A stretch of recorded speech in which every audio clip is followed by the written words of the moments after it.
Hey everyone, how you doing? This is Amon Green, Green Bay Packers all-time leading rusher, and you're watching Packers Total Access Live, your daily source for Packer content. Go Pack, go!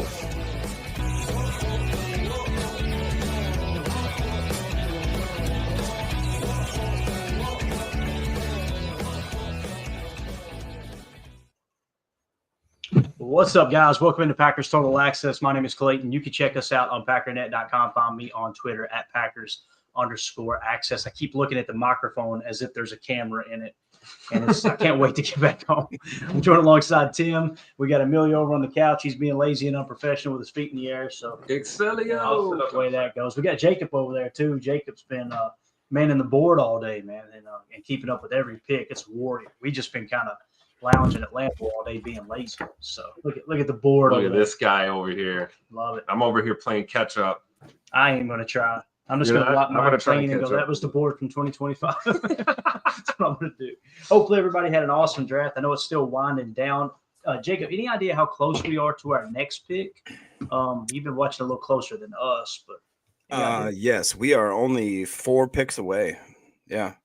The Nice. Bears are on the clock right now, and then we got Seattle, the Bucks, the Jags, and then we are on the clock. Got it. All right.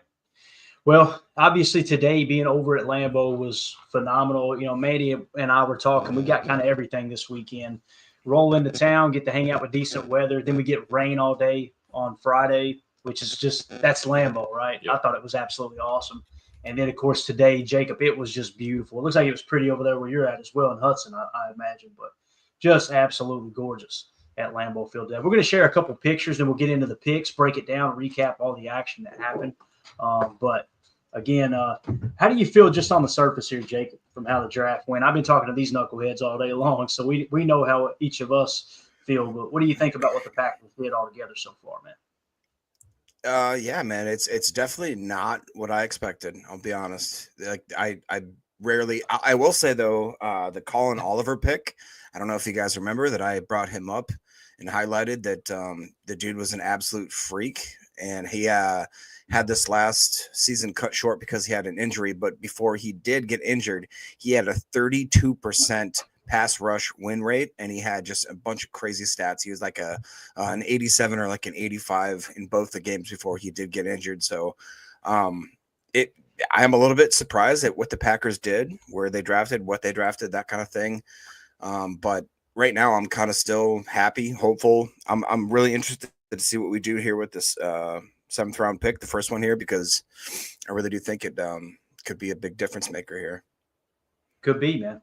On the surface, Tim, Emilio, what do y'all think? Go ahead first there. Tim, what do you think about the draft just as a whole? And then we'll break down all the picks. As always, a little surprised at some of the moves. But all in all, I'm feeling really good about the picks that were made. Obviously, today was defensive line day. That felt really good. Mm-hmm. Get some edge help, get some guys in the trenches as well, you know, taking a D tackle. So all in all, man, I don't want to put a grade on it yet because it's not over, but I'm feeling really good as a fan at this point right now. Same. That's a great point, Tim. I'm just trying to figure out what we can do on the board to make it a little bit more direct to what the Packers are looking for, what they need, what they want. I think we hit on the categories that we maybe wanted, but just not quite where we thought they were going to go. But I'm happy that we did dig in. What Jacob, you were saying, there's probably two or three people that aren't on the board besides the kickers, punters, horizontally. But on the vertical board, I think we only missed on 2 players so far. Dude, honestly, you guys are just it's unreal how accurate this board has been. You guys have been sitting there enjoying.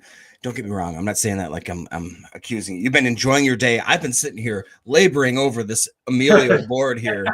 You know what I mean? I use the orange permanent marker here, and then I have the other big board so we can save it just for proof of how awesome this was. And right now, the only I shouldn't say only, but the top people on our board, Jared Ivey is still out there. He is by far. Is he really? Yes, he is still, and that is, far and away the best person on the board. Zy Alexander still there, Kobe Bryant still there, Mello Dotson, Jay Higgins, Fidel Diggs, Joshua Farmer, Luke Kandra, Ricky White, Nick Nash, Jalen Conyers, Holland Pierce, Clay Webb.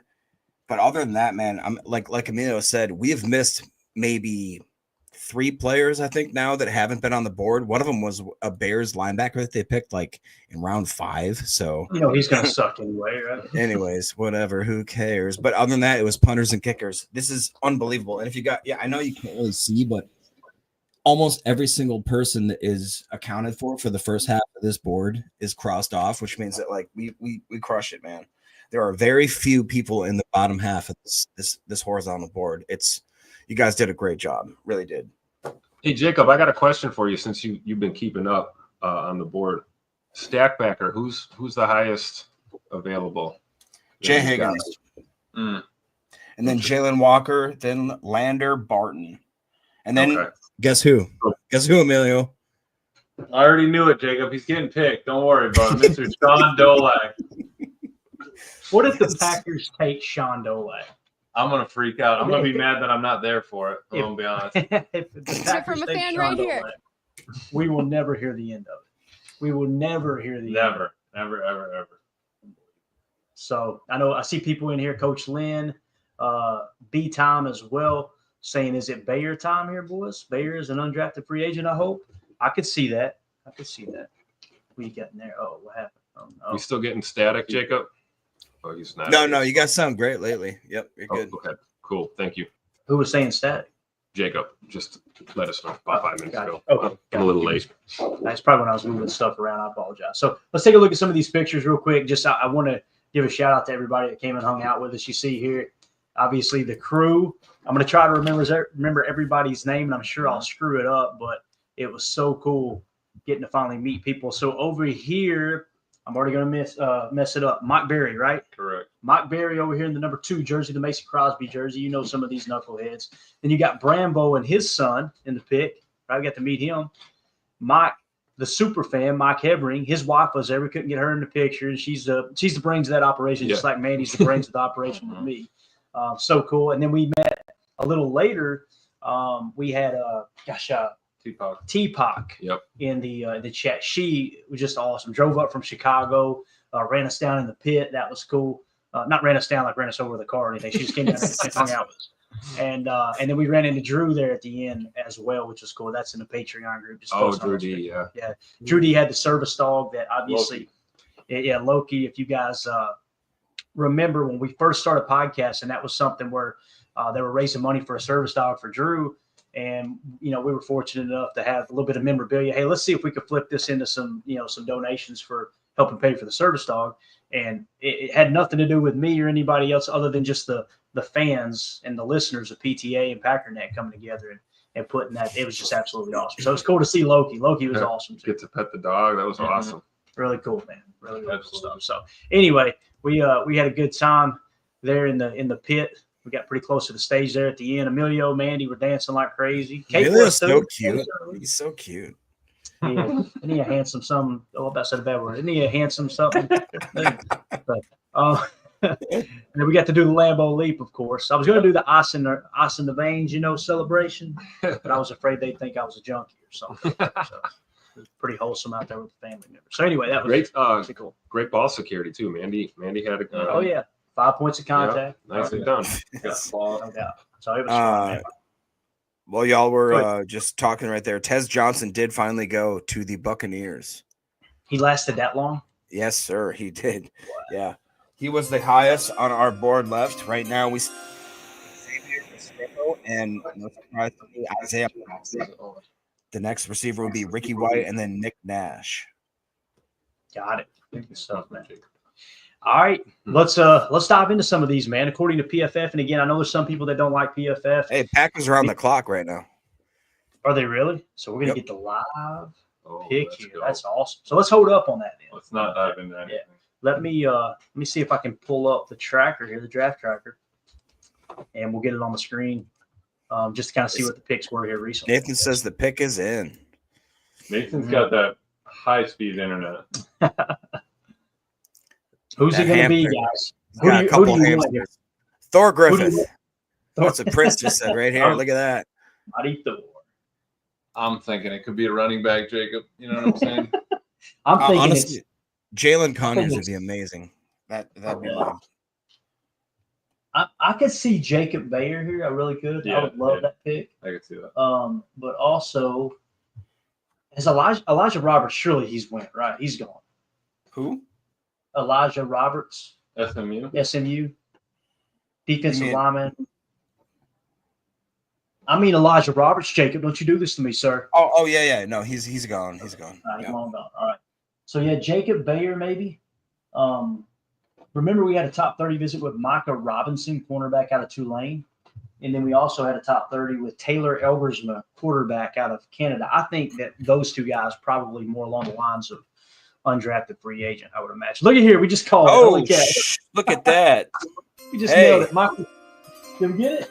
Yep. Micah Robinson is the pick. Let's How go. about that? That's another gold bar, baby. Let's go. I love gold. So, so did we hit on 2 golds this year too? Again, Yeah. there you Here's go. the guy. I How about like us? gold. Literally mentioned it, and 10 seconds later, there he was. How cool is that, man?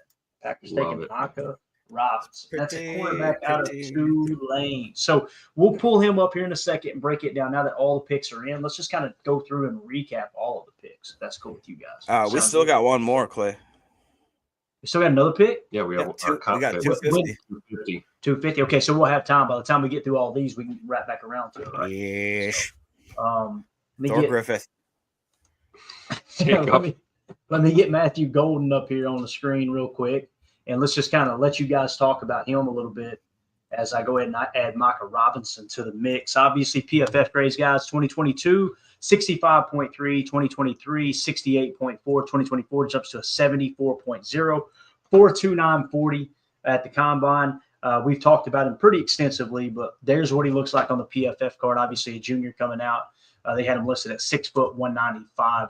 So we'll start with whoever wants to go first. Doesn't matter to me. Looked like Jacob had to step away a second. I think he had to take care of We got a corner. That's right. We got a We corner. did get That's my reaction.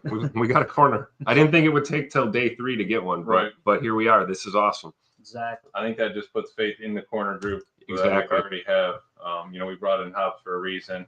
Yep. I think that Jair is still on this team if nothing happens, and we're happy with Kalen King. We're happy with Omar Brown. We got Ola Home Depot. I mean, we have a pretty solid secondary waiting. We just maybe thought it was more pressing at the beginning of the draft. I agree. Well, let's go ahead and hit on Matthew Golden. Let's recap it. I know it's been kind of a blur this weekend, but how are we feeling after we slept on it a couple times there? Matthew Golden taking it pick 23. Let's start with you, Jacob. What do you think, man? Has your opinion changed? You feel good about it? Have you learned anything? Have you dove into the tape or anything like that? Anything you got at all? Yeah, so now that the draft is almost done, we have one more pick, obviously, that could happen here in just a few seconds or a few minutes. At first, I'm gonna be honest, I wasn't thrilled with the Matthew Golden thing just because I never thought that he was gonna fall to us.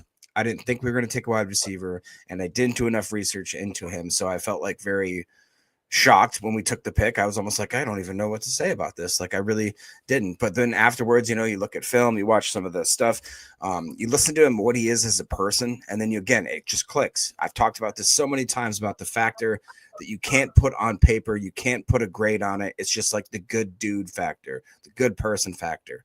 And somehow the Packers always seem to figure out if this guy is just a good person, if he likes football, if he wants to contribute to the community. And it just feels like they struck it out of the park once again with Matthew Golden.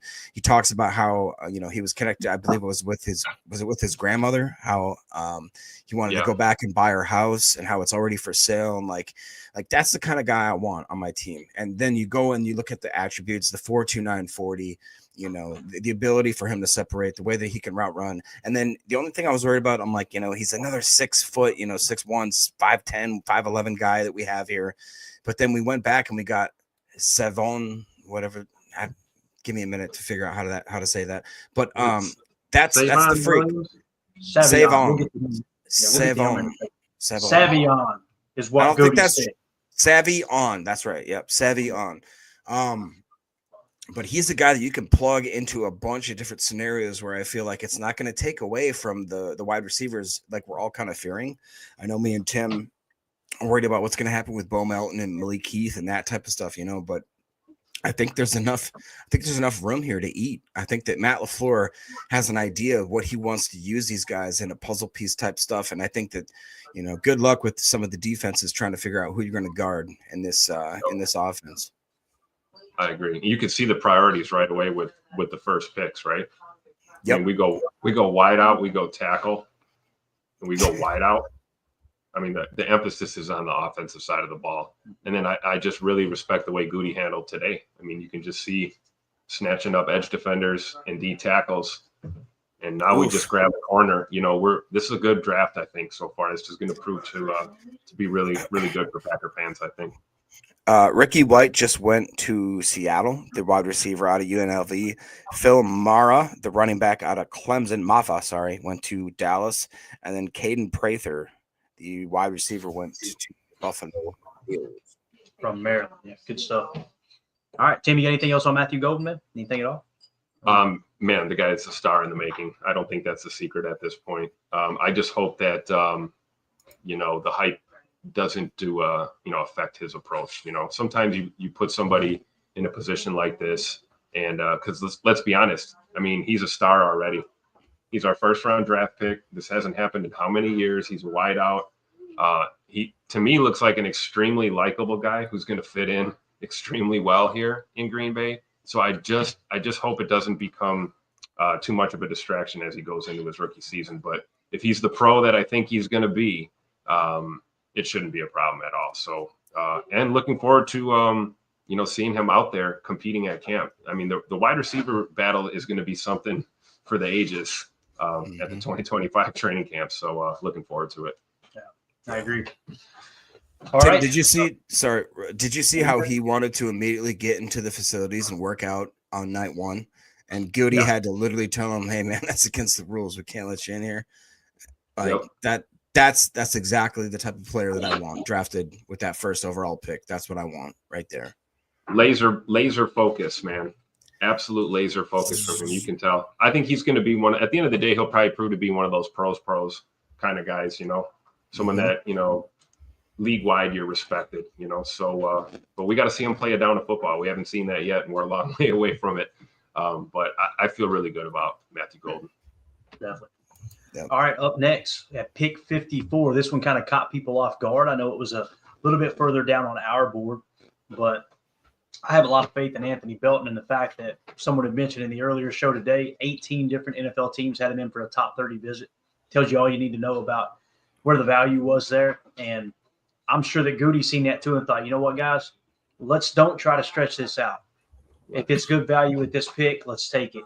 It might have been something that, early in the process, Goody could have felt like, you know what, he'll probably fall to the third. And then as you get closer to the draft, you hear the rumors, you hear the buzz start to be created about Anthony Belton.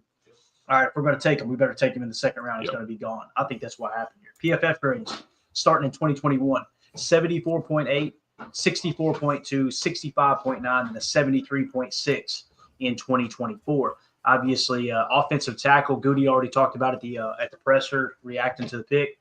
He said that he's a guy that can play all four positions. The only position he doesn't have a history at playing is center. He said he's athletic enough to play both tackles and both guard positions, so you're going to get extra value there. 6'6", 336 here on PFF.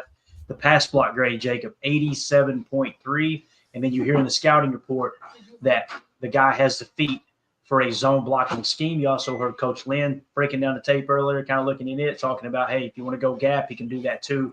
He's kind of a baller at left tackle. And when you hear the scouting report say, hey, this dude's an excellent run blocker, and then you see the passive blocking grade of 87.3 as a strength, Jacob, got to make you feel good about the pick here. Like I said, 24 hours later. Yeah, completely. And this was, if you guys watch back on that stream, I got no shame to my game. When we took the pick, I was like, what? And I was scratching my head and I didn't know what to think about it. And even though I knew who Anthony Belton was and we did a deep dive on him and all that kind of stuff.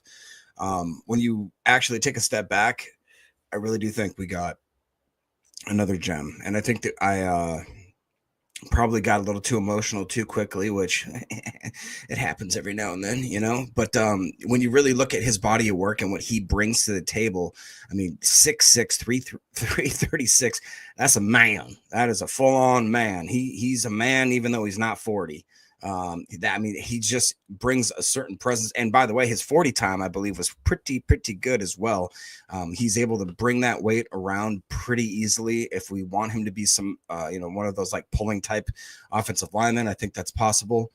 If not, then, I don't know exactly what more we can ask of him. I'm just a little bit confused as to exactly what's going to happen with the offensive line and where they're going to fit him in. But other than that, I like the pick a lot.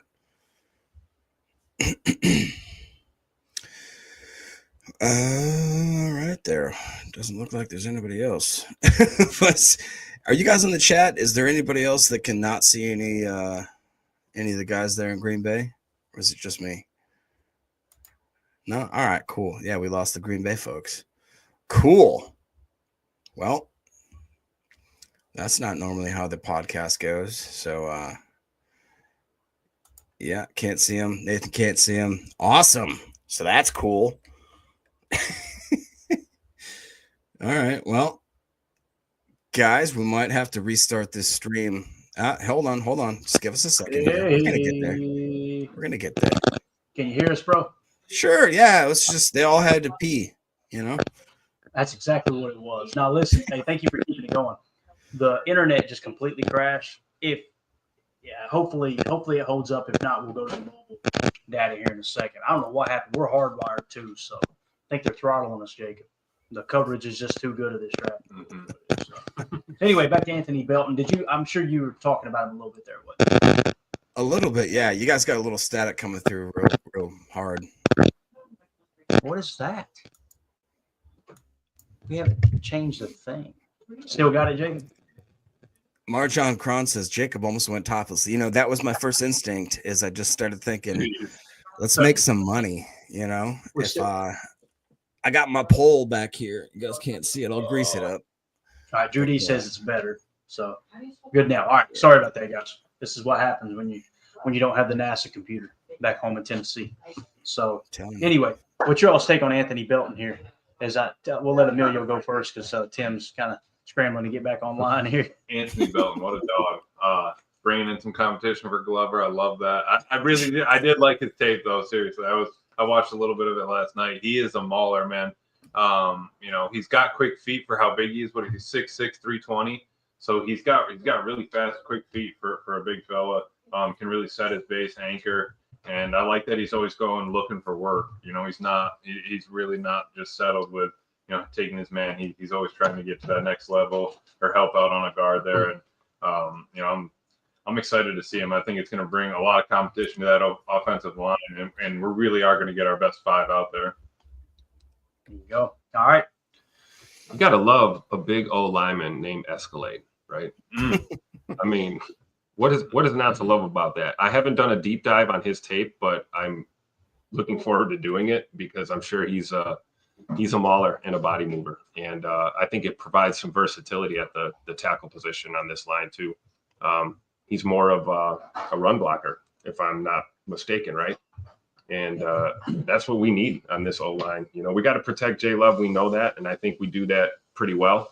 But, given Josh Jacobs and the boys in that backfield, some bigger running lanes, and I think it's a net positive here. I think the wall is getting reinforced, Tim. You know what I mean? Exactly. We're adding a little bit of strength to it, pouring a little more concrete, a couple more bars, and we're just going to protect Jay Love. And that's what else would we need to do with all that money? We need to protect Jordan. We got to clear holes for Josh Jacobs so that we can throw the ball to all these receivers that, the fans want. So, I'm glad that it's all kind of coming together. Definitely. All right. So, Drew D in the chat. Again, good to see you today, Drew. It was awesome running into you, man. Said, I don't think we got extreme value anywhere, but I think we got good players. I think that's a very accurate assessment. Yeah, that's great. Yeah. That's a great point. And they were happy. You know what I mean? The fact that Goody pulled the trigger on all of them. We talked a lot about moving up, moving down, and they were still saying that, the Packers might do that, but they really stuck and picked and they must have been happy with everyone that they got their hands on. So Yeah. I am glad about that.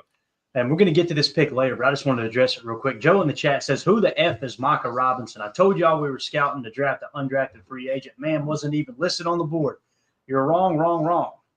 He was listed on the board. He He's was on the actually board. lit up yellow on our board. And PFF gave him an 84.3 elite grade last year. So, yeah, we'll get to him in a second. I think that's a solid pick for the 7th round. me I do personally. too. And, yeah, so just wanted to touch on that real quick. Anything else on Anthony Belton, Jacob, you got there that you want to hit on, Bob? No, I mean, it's just he seems like he's the type of guy that he can plug and play almost every single position, which is exactly what we need. I was a little bit sour on the pick, but as the rest of the draft went on, I'm a lot more excited right now. So it looks as if, I mean, every single draft we did, you had to find an offensive tackle or a guard or some sort of offensive lineman somewhere. We did it. You know, I wasn't quite excited with the spot that we did it, but when the draft settles down and we see the final result, I'm cool with it. Yeah, definitely. I'm happy you're happy, Jacob. That's all that I'm matters. happy you're Drew D happy says- that I'm happy, dude. Drew D says, it was great meeting you guys. Yeah, same here, buddy. Greg Rice in the chat says, Mike Wall likes Glover. You know, I'm telling you, everyone's sleeping on him. You guys, everyone's sleeping on him. Yeah, Emilio? well, Everybody. I'm the only one sitting on the table for the guy. I really do think that, what did we run into the problem with? Offensive lineman that got hurt. You can have your starting 5 perfect, but you're gonna need a replacement at guard. You're gonna need a replacement at tackle, and one on either side almost. So you have to be able to say, hey, do I need to carry 1 for each position, or can I carry 8 and be happy that I have a swing guard and a swing tackle that can play both sides in a pinch? God love you, Emilio. God love you. You know, you're sweet. You're a sweet guy. Thank you, Jake. He's the best guy around. All right, up next. This is an exciting pick, man. Savion Williams out of TCU. They had him listed at 6'5", 225. I think he's actually 6'3", almost 6'4", 225 pounds. PFF grades 58, 60, and that was like minimal snaps, right? Didn't even register the enough snaps to be ranked at his position. And then in 2022, a 58.9, then he jumps to a 72.4, and then to a 78.9. Run grade 90.5. If you guys have not seen the Wildcat footage of him running the Wildcat, his lateral explosion is absolutely wild. He can go up and high point the ball. Mhm. He's good at yak, making guys miss underneath. I think this is one of those guys, especially being in the 3rd round, you're going to try to work him into the offense a little bit, right? And you're going to look to replace Romeo Dobbs. I personally believe you'll be trying to replace him going into next year. And who knows, man, Goody may be looking to trade Dobby. That could happen. I think we would all agree. And if someone disagrees in the chat, let us know. It kind of feels like Romeo Dobbs is on his way out. And I'm not saying that's what I want. It's just that's what it feels like. You know what I mean, Jacob? But hit on that and hit on Savion Williams here, man. Yeah, I mean, we all know that the Packers front office is nothing but business. As soon as you think that you can buddy up to a player and think that, hey, man, they just love him and they're never going to cut him, it's like, no, they are ruthless. They are brutal. They will make business decisions every single year, and we've seen that time and time again. I think that's exactly what we just saw. Somebody in the previous episodes talk about how Goody, this is a contract draft where he's looking at replacing certain players because he does not want to have to pay them if they're going to be asking for exorbitant amount of salary, that kind of stuff, especially in the wide receiver room, which nowadays it's crazy, man, what these guys are getting. So he goes and he gets 2 wide receivers, one that he could definitely have the 5th-year option with, another one that is a gadget guy that can absolutely be a puzzle piece that we're using in multiple different ways, plus the kicking game, the kick return game, that kind of stuff. And then I really do think that it puts a lot of them on notice. Me and Tim obviously do not want to see guys like our back of the roster favorites, like our Malik Heath, our Bo Meltons, Hicks, those types of guys. But the thing is, it's a business, and every year we have to have the best 5, the best 6, whatever it is we're putting out on our 53-man roster.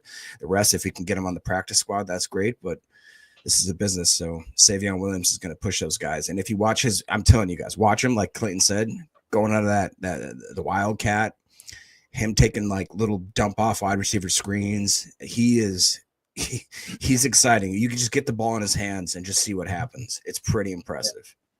And last year he played 46 snaps at quarterback. That's where he was playing Wildcat. 38 snaps in the backfield as a running back, whether it was sidecar or he may have been lined up in an ace set. I'm not sure. 95 slot snaps. Everybody says, "Oh, great, another gadget guy." Guys, he played 345 snaps out wide. So he is a wide receiver. He plays outside, but he can kick inside and do some of the gadget stuff. So just wanted to point that out as well. Shout out to Brambo in the chat. Good to see you guys today. Go Pack, go. Brambo, Absolutely. one of the That was highlights awesome. of the entire weekend for me was seeing you there with your son. That's what it's all about. That's what being a Packer fan is all about. And looking around that stadium today and seeing people with their kids there, hearing the little girl behind us when we were down there in the front row of the bowl, just chanting "Go Pack, go" the entire time. It's that's what it's all about, man. So I appreciate you taking the time to come holler at us. And there were several people that aren't in our Patreon group that weren't planning to meet up with us that approached us and was just like, "Hey, man, you got a YouTube channel, right? Yeah, I watch you every day. It's so cool." They came up to you guys too, right? It's just It's amazing. yeah, really, really cool, man. And yeah, it has nothing to do with us. It's just the kind of the culture that's being created here with everybody who watches, man. It's just been an absolute. It's all of our show, right? It's us. Exactly. So what do y'all think about Savion after we had a little bit of time to sleep on it? Emilio, what do you think? And we'll get Tim's take. Watched his highlight tape, and that was a fun watch. I think they need to make a card for him in college football because that dude he'd be pushing 99. I mean, he is so shifty when he gets the ball in his hands, and even without it getting free in some of his releases and getting across the field, getting through traffic, I think that he really does have a skill when the ball is in his hands. I like that they put him in the backfield. We could do a pony package with him. We could kick him out sidecar, maybe a little triple option, little something like that. I think that'd be really cool. I mean, you bring that into the league a little bit. It's all kind of cyclical. Yeah, little razzle dazzle. I mean, a guy you can trust to throw the ball in those situations, right? Yep. So I think it's interesting. The other thing I liked about him is I think I mentioned it last night is he has a little bit of depth in that returner room.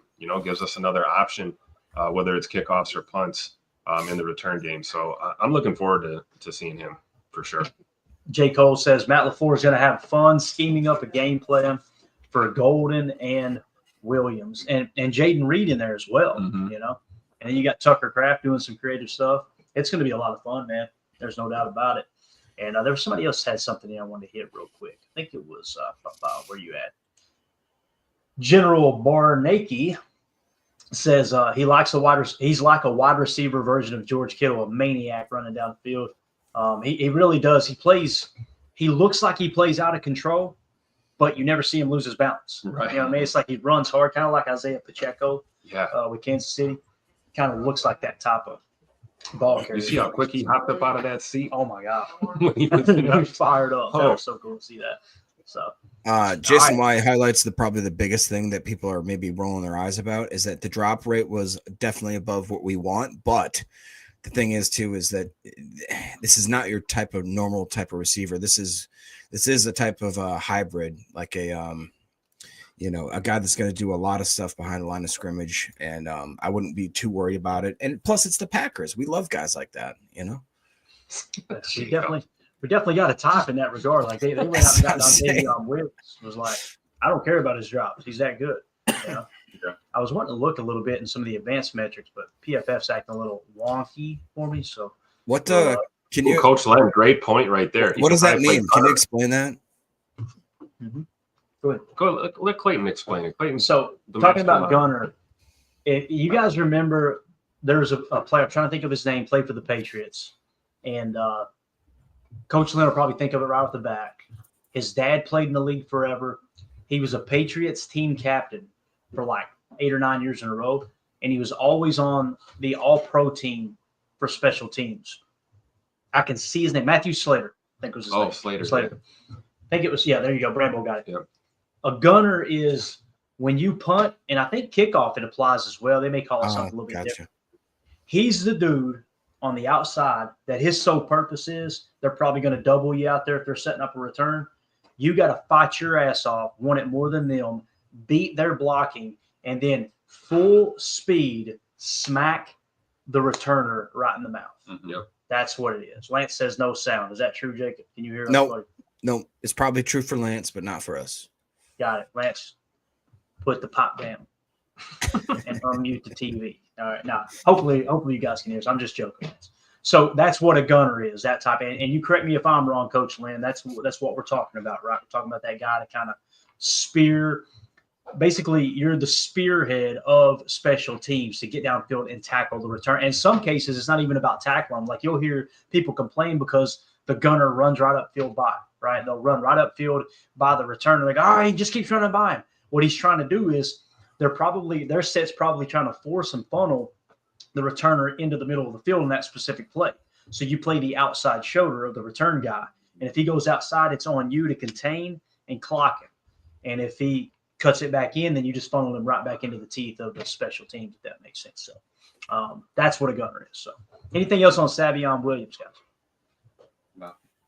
All right, let's move it along here. Next, we got Barron Sorrell. All right, now I'm going to hit on a couple things real quick before we get to his PFF grade.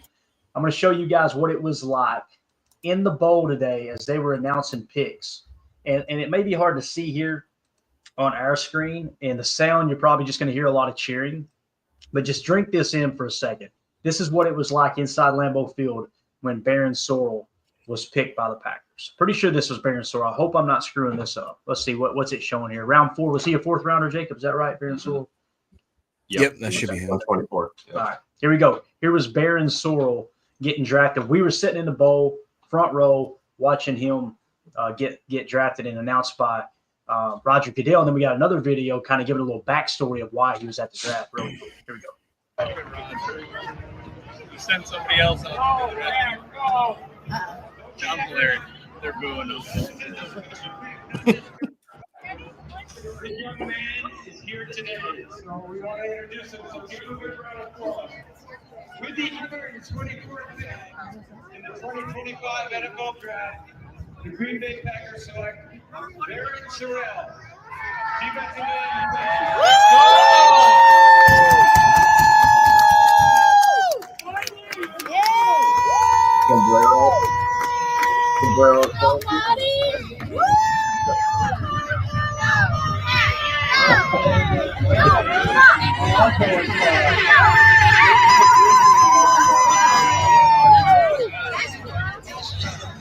Just so everybody knows, that Apache Indian is my wife. Okay. Yeah! You heard it from a fan right here.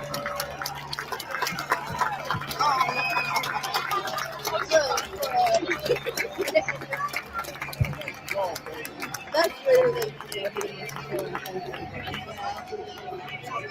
oh. I'm on his jersey tomorrow.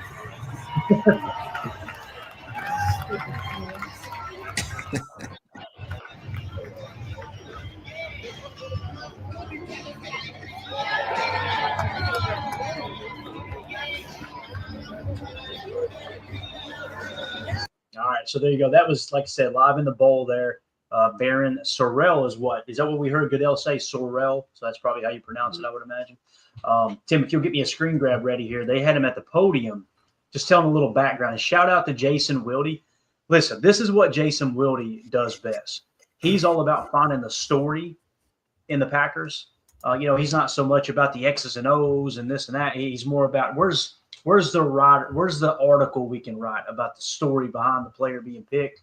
And I'm pretty sure it's him that asked this question. He tweeted this video out on X earlier today. But here was what Barron Sorrell had to say at the podium. Let me get it up here real quick. All right, here we go, fellas. Let me change that real quick. I want to make sure we don't get hit with nothing. All right, here we go. Here's Barron Sorrell. We've gotten to see kind of the full spectrum of your emotions now, from the joy to how much your family means to you. Is emotion a big part of your game too, in addition to your style of play? Is that the kind of guy you are? Here we go again. I didn't want to get you started. Yeah, I feel you. Yeah, definitely a very passionate player, man. I play for something that's bigger than just football and more to me. And that's really just, it starts with my family. I lost my oldest brother when I was 16, and at that time I had to make a decision in my life, and I made the decision to give football everything that I got. And that's what's got me here, and that adds to the chip that's been on my shoulder along with the recruitment and how I just maneuvered through things. And man, it's just a lot that went through my life. I mean, like went on in my life that I was able to get through to get where I am and to the opportunities that I've had in the past. So I'm always gonna have that passion and that hunger, and that's honestly what makes me the player that I am. So if you're wondering too why he was at the draft, there was a little backstory that he wanted to be there so he could walk across the stage and hug Roger Goodell, no matter what pick it was. So I thought it was awesome that Roger Goodell went out there. It'd been real easy for Roger to go, hey, you guys take these later rounds. But he hung around. I know people like to bash Roger, and I get it. But I thought that was awesome that he kind of hung around there. Jacob, Randy Cleavers with the Super Chat says, how are we feeling about this draft so far? The Packers pick is in. We're going to hit that as soon as we get the information. But, Randy, I feel good about it. And I think it was Drew just a second ago, if I remember correctly, said it best. You don't feel like you got to steal from anybody, like, oh, this guy's an absolute. It just feels like a good draft. It's the best way I know to describe it. But it's a pick in. Ooh, look what we just did. 30 visits. Pick is in. Another one off our board. John Williams, guard out of Cincinnati. And if you're wondering, Let's go. That's another top 30 visit. Another top 30? East-West Shrine Bowl captain. Met with the Packers. Threshold set 30 visits. He was 334 on our board. He was 78th in PFF last year and 150 the year before. Really what pulls him down is the PFF big board at 277 and consensus at 281. So that's had four emojis on our board, right? Team captain. Packers met with him at the East-West Shrine Bowl, met the athletic threshold, and had him in for a top 30 visit. So again, we'll get to him here in a second. I'll get his card ready. Let's focus on Barron Sorrell, and then we'll attack these as we get to them in real time. Hey, just real quick, the board is awesome, dude. You crushed that, dude. This board is awesome. It was. I'm telling you, as awesome as it is as the finished product, the process of building it forces you to learn about the draft. Yeah, that's what I love about it. It's like you'll find yourself, Jacob, watching football next year now that you had that physical board in front of you, and somebody will make a play. I remember that dude in the 5th round, because you dove into it so much now, But so Barron Sorrell, 2021 minimal snaps, but a 54.9. 2022 a 63.7. 2023 jumps all the way to a 72.9, and then 2024 took a slight dip back to 71.5. So scored in the 70s his final 2 years in college. Last year's pass rush grade was a 74.6, run defense grade 73.0, with an overall defensive grade of 71.5. PFF had him listed at 6'4", 260. Going to be an edge defender out of Texas. It was really cool to see Matthew McConaughey. If you guys, I'm sure you know who he is, famous actor. He's a big Texas Longhorns fan. He tweeted about both these guys, both Matthew Golden and Barron Sorrell. And then, Tim, I think you pointed out to me that Matthew Golden was fired up. What was it he said? Do you remember what it was he said in the tweet? Oh, he had a tweet about, when that pick was announced, he basically said, I'm paraphrasing, but used the word "be" a lot. So you've already got your first round pick, future of your franchise at wide receiver type guy is already saying he's already owning being a Packer. And he said he's fired up to have one of his teammates here in the same draft class. So he said, we're ready to get to work, and I love it. That's awesome. Both sides of the ball. We got some Texas Longhorns. I love it. Amelia, what do you think about Barron Sorrell? Then we'll turn it over to Jake. I'm excited, man. Bringing a little competition there on the D line. Somebody that plays with heart, plays for something, like you said, bigger than himself. I love that, and I love that he was there for it, and just getting to live it up. You could hear the crowd through the bowl. I mean, out into the bowl, it was really awesome, and just being able to be there for him, and so cool that it was for Green Bay too, right? Like, I mean, if it was for another team, it would have happened, but I just think that's awesome that we got him here now. Absolutely. Go ahead, Jacob. What do you think about it? Yeah, man, I'm very excited. I think Barron Sorrell is going to be a good puzzle piece there to plug in there, and more importantly, I got to highlight my man Daryl. As always, he says, "LOL." And you guys were thinking that the Packers would trade up or trade down. I somehow knew that Goody was going to follow through with the draft and see how it all pans out. Next year, we're going to have, You're an amazing person. You know that, don't you? and then we're going to have a Daryl board. So, Daryl, you nailed it, bub. Nailed Congratulations, it. man. You got it. I remember you talking about that all draft season. I do too. All right. Anything else on Baron Sorrell? No. Go. Good to go. That was a big old chunk of Reese cup in that ice cream out there. Took me a It's minute. Reese's. Reese's. You know, it's funny. I was talking to Eric about this the other day. Were you? I said, Jacob threw it in, threw a poopy fit because been around the guys all day. I said, Jacob threw a hissy fit the other day because I said Reese's cup. He said, it's Reese's. I went, what do you say when you want one of those, Eric? He said, damn Reese's cup, man. I'm like, thank you. All right. When you get the pieces, right? We say Reese's Pieces is what we say. I guess Jacob says Reese's Pieces. Oh, man, come on. Now, Would you like some Grey Poupon as well, Jacob? with your Reese's Pieces, you got to sit up straight and tuck your chin in when you say it, just to make it pronounced right. Mandy, is it Reese's or Reese's? How do you say it? Be honest. Okay, don't.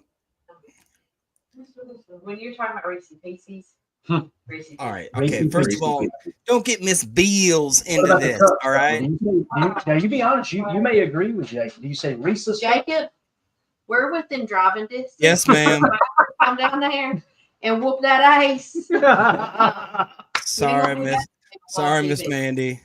You see how she did that? She didn't cuss. She said ace. And then come down and whoop that ace. I'm gonna go sweep. I'm gonna go sweep the kitchen. So if it was just a human named Reese, it's Reese. Hold on. The chat has spoken, guys. Come on now. So I think I agree with. I actually, unfortunately, now agree with Jacob, but we're gonna call it Reese's. There you go. So we're gonna have to end the stream early so I can get a separate flight home. All right, so that's gonna work. So all Thank right. you, dude. I feel a Yeah, lot of Roman, love. you gotta leave Jacob alone. Come on, All right. Cheesehead Murph. Let's go. She's at Murph. Reese, Reese. see? And Murph, I'm pretty sure. Now Murph, Nope. Murph isn't in Wisconsin, but I don't think he's technically down here in Redneck. So Just telling Jacob you is right. It guys. says STM40. We need to put a poll question up, though. Oh No, man. let's not waste our time with this. I know Jacob's going to win that probably because nobody talks redneck. Oh. All right, up next, we've got Colin Oliver. It was Hey kinda guys, hard real to- quick. The first lawn snapper just went. I gotta announce that for this chat. Oh, We're no. too old for this. You know he's fired Julian up, right? Ashby from Vanderbilt has went to the New England Patriots with Dang. pick 251. More importantly, Jason Wise says feces.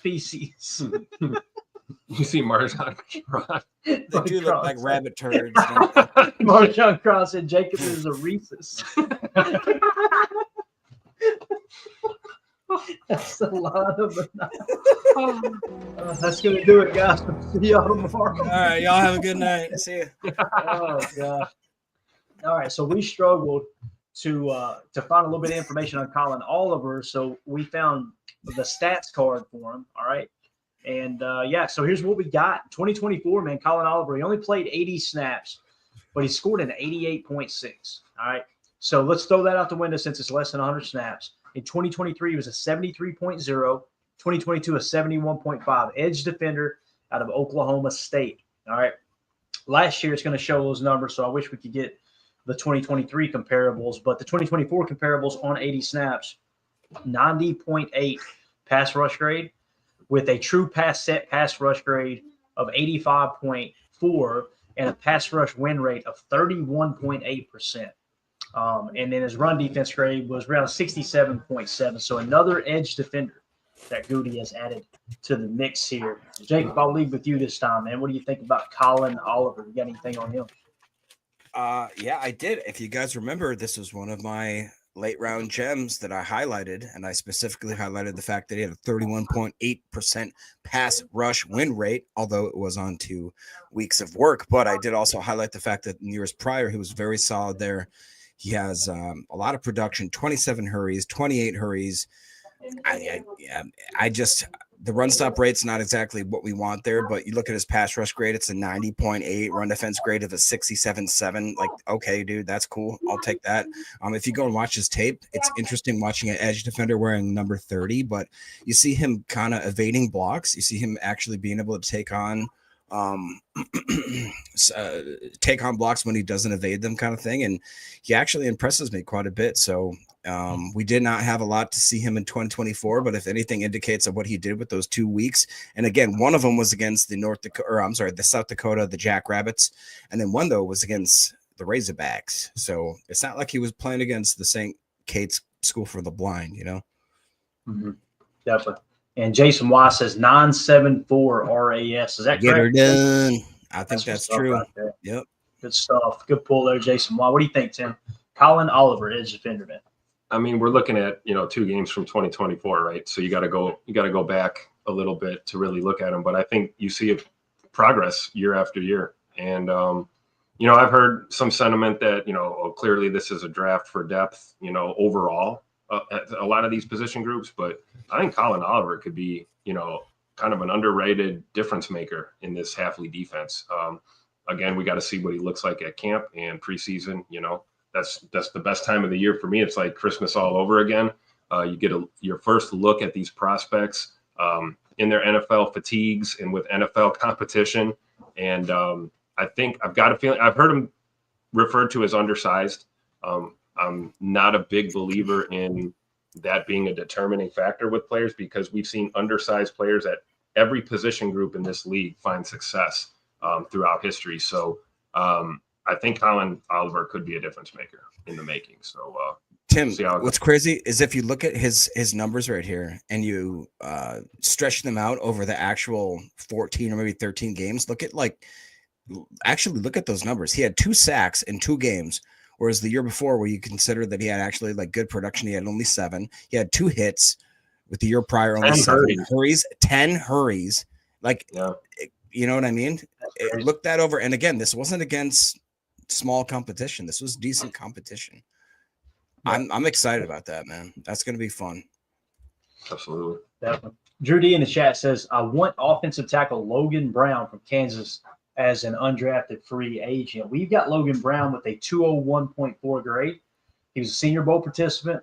Packers met with him at the Senior Bowl, and he meets the athletic threshold. So that 201.4 would kind of suggest, all right, somewhere around a 200 pick would be a pretty decent pick for him. So if you're getting him as an undrafted free agent, I'm on board with that, Drew. He asks, who do you guys want in undrafted free agents? Sean Dolak. All right, Emilio wants Sean Dolak. Tim, do you have one? Anybody come to mind for you that might not get picked? I hate to be boring, but Logan Brown is a name that pops into my head, and I think it's a realistic possibility. How many picks are left? He hasn't fallen off the board yet, has he? Okay, 2 picks left. It's not. Okay, so I'm gonna steal Drew's thunder there and co-sign that one for sure. Good stuff. All right. So Jacob, this is a question I think Drew was ready to ask you, sir. But who do you got here, undrafted free agents? You go, man, I hope they go get this dude. Yeah, maybe absolutely. And you can't say Shadir Sanders anymore. Whatever. Whatever. So I would say Nick Nash would be a nice one. Isaiah Bond is still out there. Not saying I want it. I'm just saying that's interesting. Luke Kandra, the best one on our board by far right now. And correct me if I'm wrong. Jared Ivey is still out there somehow. Jared Ivey is up in tier 7. That's crazy. We still have Zy Alexander, Kobe Bryant, Mello Dotson, Jay Higgins, Clay Webb. I personally, I would love if we got Jalen Conyers. I just absolutely love what he's done. He is the H-back I thought Josiah DeGuara was supposed to be. He's not like Savon Williams. Like he can take he can do the wildcat. He can throw the ball. He can run the ball. He can just block. He can do everything. He's Taysom Hill, a little bit shorter but more athletic. I would love it. I got a lot of guys out there. Drew D is saying that Ivy is out there as well. So, man, I'm pretty excited with this draft here. And again, I cannot tell you guys if I can show you. I haven't got to update it in the last 10 minutes, but we crush this. It's absolutely there is nobody left up top other than 3 or 4 guys. That's it. Yeah, it's awesome. I love it, man. All right, so only one pick left. It's the Patriots, and Jared Ivey still hasn't been taken, nor has Logan Brown. So there we go. All right, moving along here to the next draft pick was Warren Brinson out of Georgia. Right, defensive tackle to the best of my knowledge. PFF is showing him at 6'4", 310 pounds. Go check the RAS card for the exact measurements. Starting in 2020, 44.5. 67.7, 72.3. 2023 jumps all the way to a 79.1. And then 2024 falls back to a 73.9, which is still a solid grade here. Like I said, interior defensive lineman, a run defense grade of 75.5, pass rush grade of 65.1, and a overall defensive grade, like we said, of 73.9. We'll start with you this time, Tim. What do you think about that pick with Warren Brinson? Goody was going to get some defensive line. He's just going to do a little later. What? That's what the sentiment I had when we left today. I thought, wow, this is a defensive day, and that's what we got. And I think here we go, another Bulldog, right? Another Georgia Bulldog drafted by Goody. So Brinson, Drew D, right on schedule, 8.99 RAS. So there's some explanation for this pick right there. Pretty decent RAS score, and I guess I was just wrong. I thought we'd go this route maybe a little bit earlier. We certainly, the brass at 1265 had other plans, and I think it worked out for the best. Honestly, what the hell do I know, right? We got our receivers. We got better on the O line, and I think we've got some depth now at D line, especially with guys like TJ Slayton not in the mix anymore, and you got some uncertainty with some of the other guys. So I like the Warren Brinson pick a lot. What about you, Excelio? Yeah, I like it a lot too. I think what got me thinking about that was at dinner the other night, Clay, when they were asking Bull about, what would you think about playing with Nazir again? Mm-hmm. And I was thinking, Stackhouse, we had him as a D lineman. He's from Georgia as well. Okay, maybe that could be another target down the road. I don't mean to cut you off. Explain what you mean by him saying that at dinner. You overheard him say that to Drew Rosenhaus and another gentleman at the dinner table across from him. Right, yeah, exactly. I think they were asking Bull, saying, "Hey, well, how would it be, if Nazir came or something along those lines?" And it just kind of got me thinking, like, hey, that really could be a possibility here. I mean, we could go D line, it could be a Georgia, and when looking at the board, I said, all right, well, that's kind of really far down on ours, kind of a later guy, but it doesn't end up being him. It ends up being Warren. I'm not mad at that at all. You get a dog from a championship caliber team. He's gone to that well before. It's a Georgia well. He's used to it. He's familiar with it. Goody is, and I think it's another good pull, another one to bring in competition, man. And what we saw a lot was, -5 RAS, -5 RAS, -3. Like Goody got a lot of guys with high RASs, it seemed, later in the draft this year as well. Yep. What about you, Jacob? How you feeling about Warren Brinson out of Georgia? I'll be honest. That was the first. I sent you guys a text message. You didn't respond. It's not a big deal. I don't even care about it. I literally said, I was like, this is the first one. I had no idea who this was. I didn't look into him whatsoever. Didn't even recognize the name. I'm not gonna BS you guys. But when I look down, of course, he is on the board. He's down there, just in the quite a bit farther down. Thank you. Yeah, no, like I said, you guys absolutely crushed it. When you look at his PFF grades, it's like you understand exactly why the Packers did what they did here. 6'4", 310.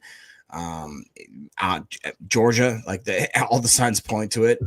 Hey, you know what? Even somebody that I trust more than my father, Daryl, said that he's never heard of Brinson. So when you want to hear, that's what I'm saying, man. We're on the same page here, and I really like it though. When you watch him, I actually pull up his YouTube. Even if you just want to look at his highlights, you see a glimpse of what he can do, and I think that's going to be pretty cool. I think that might be the closest thing to a TJ Slayton replacement. Would you guys agree?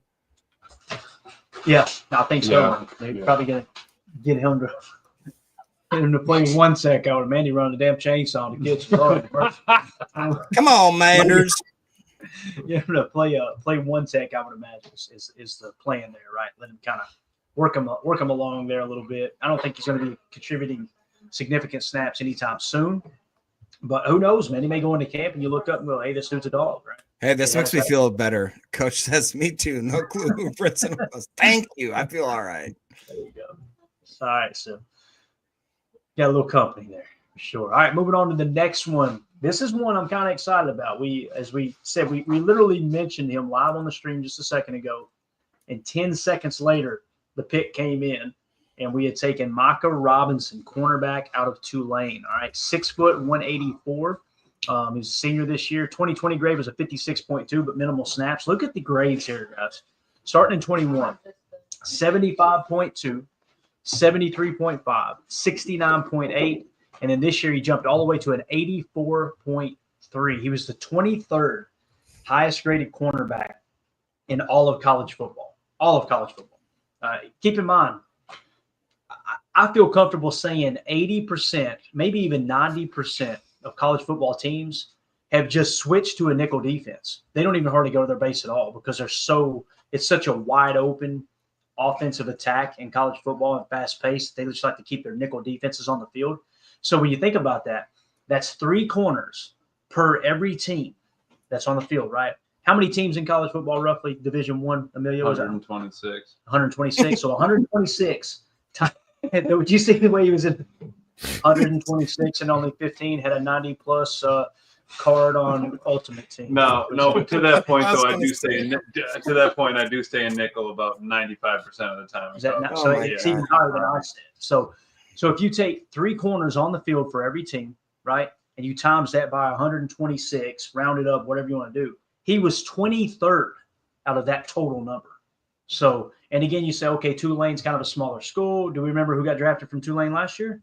Was it not? Am I thinking right? Was it? That was quarterback. Quarterback. That was our quarterback. No, I was thinking Quinyon Mitchell. Quinyon. Was he? Oh, no, he was Toledo. Toledo. Quinyon Okay, Mitchell got was him mixed Toledo, up. but our Gotcha. quarterback did come from Tulane. That's right, The Matt. one that got us banned on YouTube. Oh, Yeah. Still mad at that guy. He ain't on the roster. Of all the videos to get us banned on YouTube, it was the 7th round quarterback we broke down that ended up not making it out of training camp. That's Worth it. Michael Pratt. There it is. that's Michael time Pratt. well spent. I don't want to hear his name ever again. You don't say that. You'll say that. So, what do you think? What do you think about that one, Jacob? Micah Robinson, man, this is a dude that he might jump up and surprise people. I love it. Absolutely love it. I'm just a little bit disappointed in myself that I didn't find him as a late round gem. You know, maybe I did. You know what? I did. Yeah. Never mind. I knew him. He was a late round gem. I highlighted it. You guys are crazy because you didn't notice. No, but I mean, honestly, all jokes aside, 84.3. I don't care where you're playing. That's a good grade. And let's say Drew D saying the Tulane defense was 28th in the country in points per game allowed. I think that will do quite nice there. Yeah. I want to say, did we do? Yeah, we did a write up for him too, right? On our Patreon group. I believe so. By the way, if you want to join our Patreon group, scan the QR code in the upper right. That'll send you to patreon.com/Packer Fan Total Access. It's the best way to support the show. $3 a month. And you can do it month to month. You can get an annual membership, get a little bit of a price break on that. Get you access to everything there. Chalk talks, film breakdown. It's just a good way to stay plugged in. And again, a way for us to give a little extra content to the people that want to support the channel. So anyway, I did a write-up on there, and I specifically remember, I'm almost positive, they played Navy, and he was such a good tackler, if I remember correctly. Yeah, look at his run defense grade, 90. There you go. That they put him to safety because Navy runs that triple option, right? So they put him at safety, and he dominated. So pretty cool that they when they went against a run-heavy team, they said, all right, let's put our best player right in the center of our defense to help control this running game of Navy. I thought that was really good. So, Tim, what do you think about Micah Robinson? Then we'll pass it down to Amelia. well, you guys remember my reaction. We got a corner. We got a corner. He was Another day 1 or 2 guy that I thought we might see, or I shouldn't say guy, position group that I thought we might target. But obviously, you know, we talk about that over and over again, that, you know, the board's going to fall how the board falls. We saw a lot of pre-draft maneuvering. We saw trades. We saw trades during the draft, guys stacking up on picks, teams, you know, dumping picks, maneuvering. So things kind of unfolded a little bit differently than we had expected. But, you know, looking at this in hindsight, I'm really happy about the Micah Robinson pick. This reminds me a lot of the, oh my God, I got all these names floating in my head. Our 7th rounder last year at corner. Kalen King. Kalen King. This is like Kalen King. This is late round. Grab a corner, bring him to camp, see what he does. If he hops his way onto the team, great. If not, practice squad, great.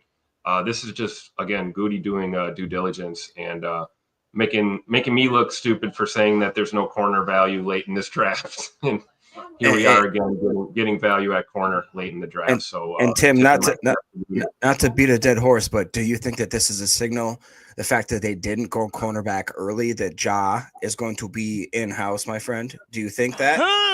Took it down the sideline, turned over with my guys, gave the football to a little kid wearing 23. He has been waiting the entire show to hit that. Been waiting to hit that. He waited for that question. Ask me again how I feel after June 1st, please. All right, then. But no, I'm leaning towards that right now, and it would be amazing if Ja came back and just balled out and was healthy, and we got 14 to 16, 17 games out of him this year, and it would be great. But if not, we have contingencies in place. Let's not forget about the Nate Hobbs signing in free agency, adding more depth to that corner room. And I, for one, am not in the camp of having little faith in these corners. We love what we saw from Carrington Valentine last year. I know I'm not alone in that sentiment. Feel how you want about Keyshawn Nixon. The guy can be a dog for you on that defensive position, whether it's boundary or in the slot, rotational. So I think really the statement is that, much like, we thought about the defensive side of the ball as a whole, is that Goody feels good about these guys and the talent that's in the building right now. He's reiterated it several times throughout this draft process. So, whether Jaws remains or doesn't, I think we should feel really good about this secondary. Just like Emilio mentioned earlier when we started the show. Anything else on Micah Robinson there, Emilio? We had him 440 on our vertical board. Cornerback out of Tulane. Packers met with him 30 visit. He had a 225 PFF in 22, 23, 408 last year. In 24, he was 23rd. Really what brought him down on the board. Consensus big board had him 680. We didn't have one for PFF. And Dane Brugler would have been a late round pick with a 0 RAS. So it would have been below 7. Oh my God! All right, since we're talking corner, put that on the screen for me there, Tim. Look at what Robbie said here. Oh no! You want the? Oh, I thought you wanted the Princess comment. Oh, got you. Well, we hadn't hit on the Robbie one. Let's hit that Robbie one real quick. The one where because I didn't know that. Is that news to? Oh, I got you. You were hitting Prince first. Yeah. He said, "Wonder what Rob Demoski's thinking right now." Look at this one. This is news to me. Robbie in the chat says Matt Schneidman at Matt Schneidman. Matt LaFleur says Jair Alexander participated in teams' virtual first week of voluntary off-season work. Now, I want to mention that's important because both Wildy and Rob, I believe this week, said there's no way he's going to attend that, right? Like they wasn't saying there's no chance he's going to attend. He's just like they were kind of asking, like, if he attends that, now we got to really start thinking, okay, he's probably going to be on the roster. That's exciting, Jacob. That fires me up right there, and that explains why we didn't go corner earlier. We talked about it all off season, all draft season. It's like, man, if you could tell me Jair is going to be here, I'm not going and trying to push a corner. You know, if the right one falls, great. But there's a better player on the board, you stick to the board. And the fact that Goody did that, and he also participated, Jair Alexander participated in the voluntary off-season program there. Again, it's virtual, right? Mm-hmm. But I think it's a good sign, Jacob. I think it's a great sign. Those conversations have been going pretty well, I would say. Yep. Yeah, I mean, if I'm not going to sit here and be like, oh, that means he's coming back, and get all too excited. We can't go too extreme in one side or the other, but it's definitely, if I had to tilt my meter, now I'm going back to like a 60-40, going back to a 60-40, baby. And honestly, and Jair is probably looking around the league. He's probably looking at what we have at that on our team, and he's probably saying, damn, that's a good team. I kind of want to be a part of this. What's going on right here? Especially because he doesn't want to mess up. He's paid. He's guaranteed to get some money right now if he doesn't mess it up. So like, all right, sit here, dude. Take your money, play the game. If you are going to want to get out of Green Bay, then do it next year. If for some reason if the wheels fall off and the Packers end up looking like a bunch of idiots over there, but I don't feel like that's going to happen. I think he's starting to see the writing on the wall, and he sees, well, you know what, this is a pretty darn good team I want to be a part of, and I'm cool. I'm ready to let bygones be bygones and just come back in, put your helmet on, strap it up, let's go, Ja. I won't say nothing. And you got to think about it too, like, Rob Domofsky was talking to someone in his camp, in Jair's camp, and with the Packers, right? And it was Jair did not want to restructure his contract to make it easier to trade. And then from the Packers camp, it was they hadn't received any enough trade offers yet. I guess you could say a high enough trade offer. So maybe again, he just kind of sat there and was like, you know what? No one's willing to go out and give up a substantial amount of draft picks for me. They're probably not going to give me a new contract. I'm already living here. Why don't we just, why don't we just stay put? Could be it. So, and Drew D says, I think it's more like 90-10 Jair is staying now. I hope you're right, Drew. Man, I like that. Hope you're right. I like that a lot. All right, next prospect. We'll try to wind this thing down here. I'm exhausted. We got to be at the airport at 4 a.m. in the morning. That's the bad news, but the good news is be able to do a live show tomorrow when we get home. So we'll get back on the normal schedule here. John Williams was the final draft pick for the Packers. 6'5", 320 on the PFF card. You could, like I said, go check the RAS to make sure that's accurate. 2020, 53.2, but, minimal snaps. 2021, 42.8, minimal snaps. 2022, 52.7, minimal snaps. But then in 2023, he ends up being the 50th, I believe it was, highest graded tackle. If I'm looking at that, might have been 150. PFF graded 6. Was it 50? Wow. Yep. 69.2 was the grade. And then this year, he jumps all the way to a 75.3, where he was, what would that be? 32nd. Pass block grade of 86.3, Emilio. They building the wall, man. They're doing it later. I've been trying to say. Let me ask you this. Does he beat out Travis Glover? There's the real question. The real question. I don't know. I think I'm going to have to stick with my boy Glover. I think Belton has a better chance than that. But it would be just the goody thing that 7th round pick and the 2nd round pick doesn't work out. So the 7th rounder is the one that ends up being the full-time starter, get paid and all that. So I'm excited because Goody got a good eye for picking, offensive linemen. So I'm happy with anyone that he brings into this organization and gets him cranking. So we're calling him a tackle, right? Because I've seen him listed as a guard. I've seen him listed as a tackle, depending on where you're looking. That's great. I guess we'll figure out once we get to camp, right? To see where he's lining about up. it. We paid Banks, right? But you don't want to pay him forever. Yep. You would like one of these guys to hit. And again, we go back to the fact of we signed a corner, we brought in a corner. We signed a guard, we brought in some alignment. It's like he does like to hit that kind of spot after you brought in a free agent. Yeah, and we've got John Williams listed as an offensive tackle on our big board. And again, team captain, check. Packers met with him at the East-West Shrine Bowl, check. Meets the athletic threshold, check. In a top 30 business, check. So perfect. A-Fan with the comment of the night, we just can't put it on the screen. I thought that was an awesome little comment there, A-Fan. I got to give you props there talking about what was popping in Green Bay this week. That got to get a little big left, please. So, Tim, Jacob, anything else you want to add on John Williams here, man? Kind of surprised we took 2 tackles. That was shocking to me in general.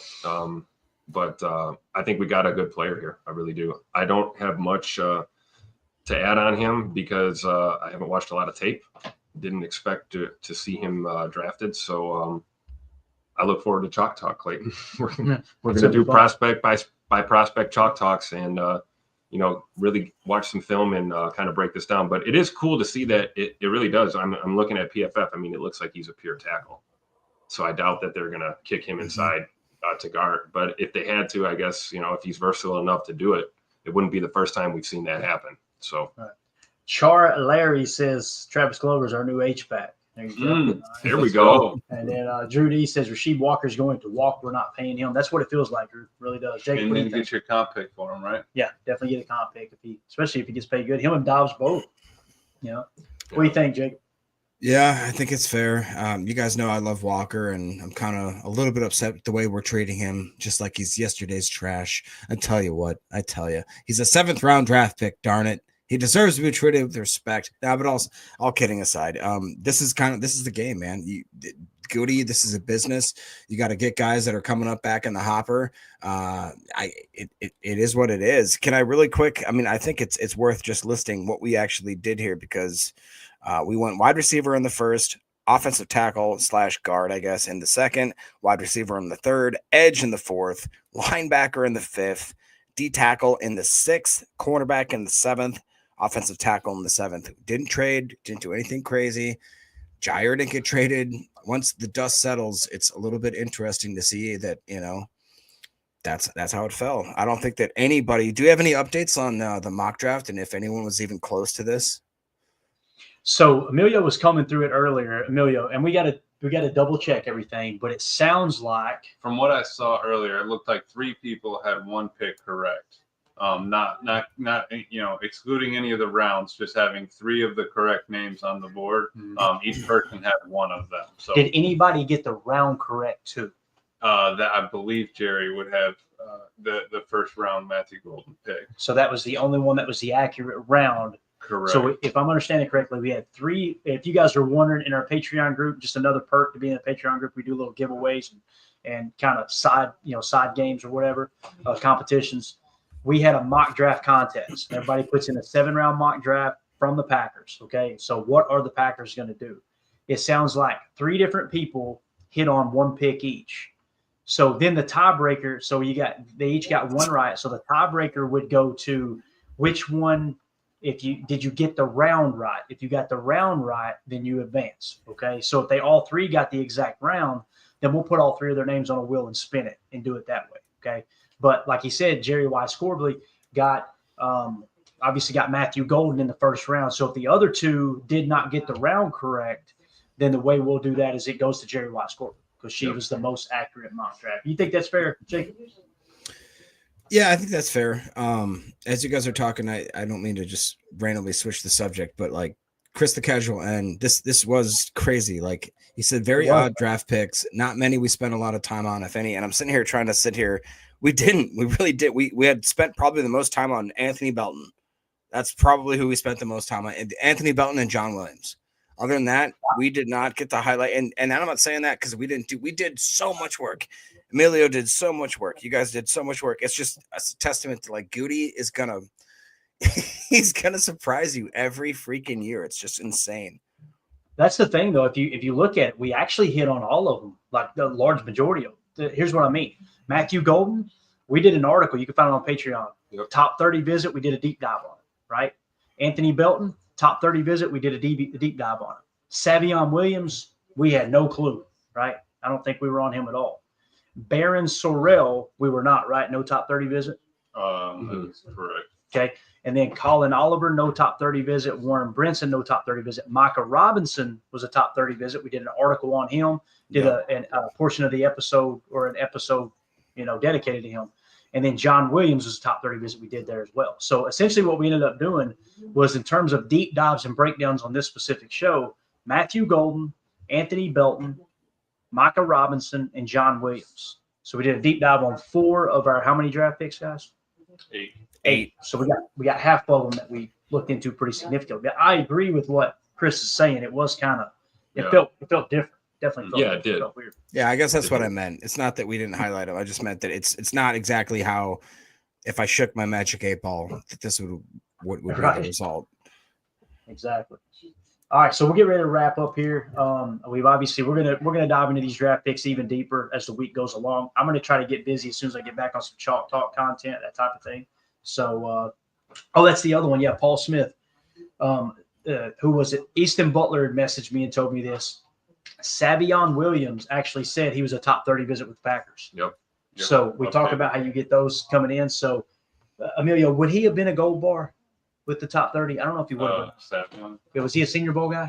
He was. Yes, he was. Yeah, so he would have been Senior a Bowl captain. He would have gotten the cheese and the 30 visit. So he just didn't hit He would have hit threshold though. Yeah, he would have hit threshold. I think we missed that one. I think if he would have had gold bar. Yeah. He would have If we had known he was a top 30 visit, he was a gold bar. So that would have been 5 out of 8. Yeah, I don't know. That would have 4 out of 8. Or wait, that would. We're talking about gold bars though. Oh, I think it would have been 1, 2. It'd be 3. Yeah, so we would have hit 3 out of 8 this year. Last year we were 2 of 7. Yep. So, dude, there you that's go. pretty Yeah, we didn't freaking good. Yeah. Now we took it a step further with the threshold this year and did the spades. We didn't get any spades, did we? Negative. No. So that was something we tried this year, and now we took a step back with the top 30 visit and the Senior Bowl, and that still held true this year. Yeah, so that would have been, again, if you could have found action to put on those players specifically, if you like to put a little money on the draft, you could have picked all 8 of those players, put an even amount of units on it, and came away 3 out of 8. You'd have made yourself a pretty penny. So, yeah. I'm sure Drew appreciate Clayton talking gambling. He got a picture of me on the screen. Appreciate that. So now I just wanted to highlight this real quick before we wrap up. I thought this was awesome. We ran into Drew D right before we left as we were literally heading to the gate. Yep. There's Drew with Loki, right? Yep.